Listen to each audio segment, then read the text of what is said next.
Pourquoi ils veulent cacher l'histoire à l'ensemble des Algériens? L'Algérien n'est pas arabe, à ce que je sache. Quant à l'islam, c'est individuel. Je ne suis pas musulman. Ça ne veut pas dire que je ne suis pas algérien. Ça ne veut pas dire que je ne suis pas nationaliste. Ça ne veut pas dire que je ne vais pas donner la dernière goutte de mon sang pour cette pauvre Algérie.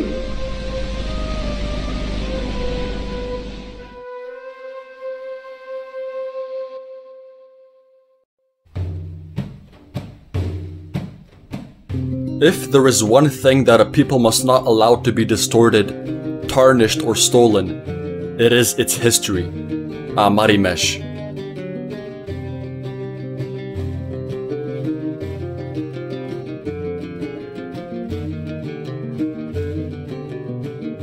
Our country, Algeria, is sick. It suffers because it is built on a lie that has distorted our historical past and our present identity. This lie is the Arabo-Islamic ideology that was imposed on us by a dictatorial regime.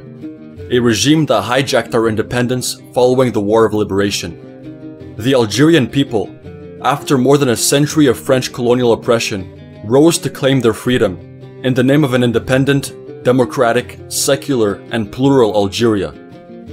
Through a series of illegitimate and violent maneuvers, the regime still in power today seized the independence by force, snatching it from its own compatriots who shed their blood for it. Whether we admit it or not, the Kabyle people, who played a decisive role in the national liberation struggle, have since independence been victims of relentless attacks against their language, their culture, and their heritage. Through its Arabo-Islamic ideology, the Algerian government has manipulated the history of its people to blind them to their own Berber origins. When speaking of the Algerian population, the real distinction is not between Arabs and Berbers. It is between Arabic speakers and Berber speakers, or more precisely, between Arabized Berbers and non-Arabized Berbers. In this respect, the racist oppression against Berbers in Algeria is inflicted by individuals who are themselves Berbers, despite identifying as Arabs. And that, perhaps, is the most tragic paradox in Algeria's modern history. In the final analysis, it is precisely this denial of oneself, of one's origins, of one's identity, which is really the root of all our problems in Algeria. Albert Memmi, a Franco-Tunisian writer, writes, "The refusal of oneself causes such distortions, such destruction in the soul and conduct of the oppressed, that it would already be too costly a solution. Too often it degenerates into self-hatred, and above all, ultimately, self-denial goes in the same direction of oppression." Let us be clear, this is not an attack on the Arabic language or the Muslim faith. Arabo-Islamism refers not to a culture or religion, but to a political ideology, one imposed by the Algerian regime to suppress religious and linguistic pluralism. It is through this ideology that the government imposes classical Arabic at the expense of the country's two spoken languages, Berber and Algerian Arabic. The Berbers, the first inhabitants of North Africa, have throughout their history resisted numerous attacks, followed by occupations extending over long periods. The Phoenicians stayed for 7 centuries, the Romans ruled for 6, the Arabs came for 13 centuries, the Ottomans lasted 3.5, and finally, the French, 132 years of colonization. Only the Arab conquest took permanent hold from the 7th to the 11th centuries through the Islamization process. The Muslim religion, first imposed, then finally adopted, was widely spread in Thamazghan, the North African region historically inhabited by the Berber people. Although Islamization has led many Berbers to practice the language of the Quran, it did not lead to total and definitive Arabization. After the conquest of North Africa by the Arabs in the 7th century, a significant part of the Berber city dwellers assimilated to the Arabic language and culture. Meanwhile, the peasantry withdrew into the mountains and the Sahara, regions that remained out of reach for the colonizers. These people, remaining faithful to their language and customs, will resist initially the repression of Arab settlers, and then of Turk colonizers, and lastly to the French Empire. They will be the only ones to identify and recognize themselves in the Berber language. Although most Algerians today are Arabized, non-Arabized Berbers still made up the majority well into the 19th century. In fact, the first census of French colonial Algeria, carried out in 1865, counted 978,179 Kabyles, 209,515 non-Kabyle Berbers, and 1,131,599 Arabized Berbers. From the start of French colonization, Kabylia already represented a bastion of resistance. More than 25 years after the capture of Algiers in 1830, the French colonists were still unable to subdue Kabylia. Indeed, Kabylia resisted 14 successive military campaigns, the most devastating of which were led by General Bugeaud in 1845 and 1847.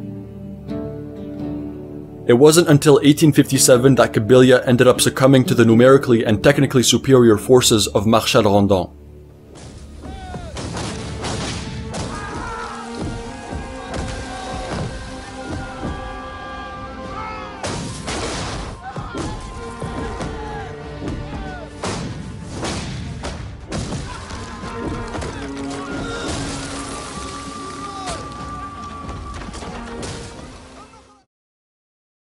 Following the conquest of Kabylia and the captures of the patriotic freedom fighters Lala Fadhmaran Soumer and Young Sourayan, the French implemented their classic strategy, divide and rule. The French quickly distinguished between the Arabs of the plains and the Kabyles of the mountains, and sowed discord through racist myths. It is to prevent the union between the two groups that these myths were developed. It was at this time that a new ideology emerged within the embryonic national movement. That is, Arabo-Islamism. The Arabic language is given a very accentuated sacred character. This special status removes Arabic from ordinary linguistic use and gives it more of a religious dimension. As a vehicle of revelation, Arabic becomes manifestly divine, therefore untouchable. Furthermore, the French instituted various Arabization policies. They divide Algeria into 3 departments: Algiers, Oran, and Constantine. Kabylia is split into 2 regions. Greater Kabylia is attached to the Department of Algiers in the west, whereas Lesser Kabylia is attached to the Department of Constantine in the east. The latter department being the most Arabized region of Algeria, due to its proximity to Tunisia and the long-standing existence of the most important center of Arab education in the country, will assimilate a significant part of the population of Little Kabylia.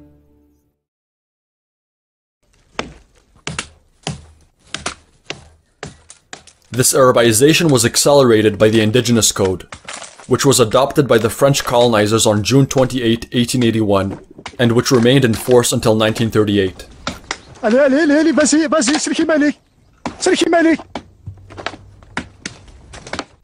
This code subjugated indigenous people to forced labor, to a ban on traveling at night, to requisitions, taxes, arbitrary arrests, and a range of other equally degrading measures. From 1881, especially in Kabylia, the native code imposed a forced Arabization of surnames for local populations.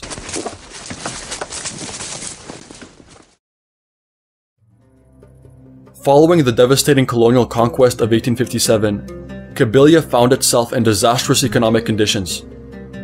The destruction of Kabyle social structures sparked uprisings in 1864 and 1865, both brutally repressed.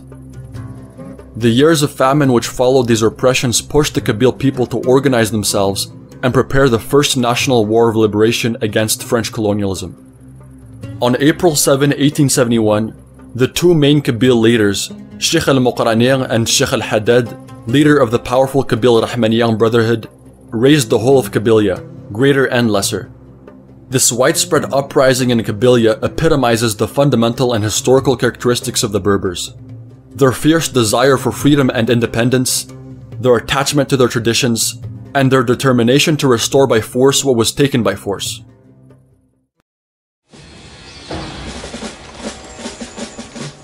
Had it not been for the weaponry used by the colonial army, infinitely superior to that of the Kabyles, and the refusal of Western Algeria to join the fight, Algeria would probably have been liberated.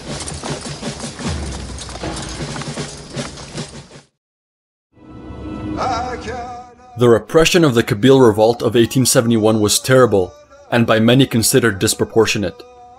More than 20,000 insurgents died, 2,000 death sentences were carried out, and many were deported to forced labor camps in Cayenne and New Caledonia.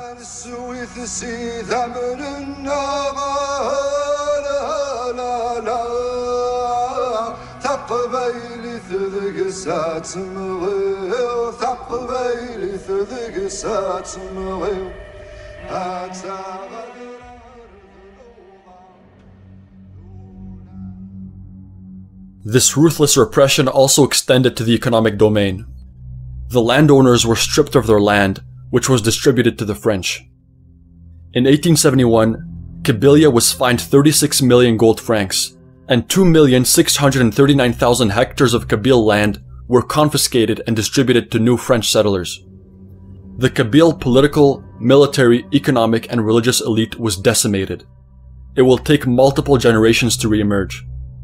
This repression, which was an act of brutal revenge, condemned Kabylia to face widespread poverty for a long time.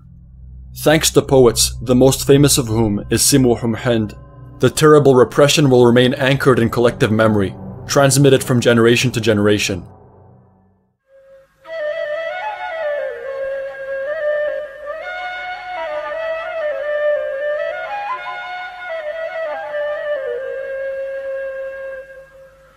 الحاج محمد ثمقران دا قور يثران ثغافض سبع الرملية يموت لامين الفيزان يغليغ ديال الخزان الساحة يزريغ ذي الحمالية أقلاغ ذي الآخر نزمان أرزنا ثمقران ثغليغ ساريغ نمحندالية يفغد جنرال سيريس يفوك العفديس هدر غامدن تسلام أطاس يومي يهزم يخفيس ولي يخدمون كيس تساينو غتساثنا هزام شرعاناك ذي الكورداسيس كل واغس الحقيس غاضنيغ يخامن طعام عمرا واغي لان فضيس تقوى فلاحثيس يردنا نشتي غنام دا سيفن سايدي ذي المثليس قوجن ثماريس الفاكيا مكل لوان ثورا غي زدغيتو فرانسيس فضان المصغريس تحزنا ذا الحمراء لذيام.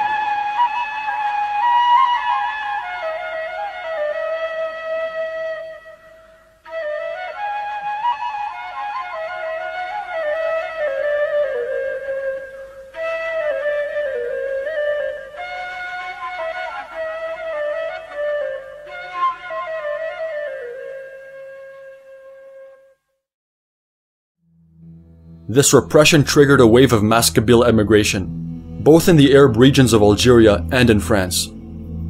Due to the large-scale destruction and expropriations, the Kabyles fled their villages by the thousands in search of work, which would accentuate their Arabization.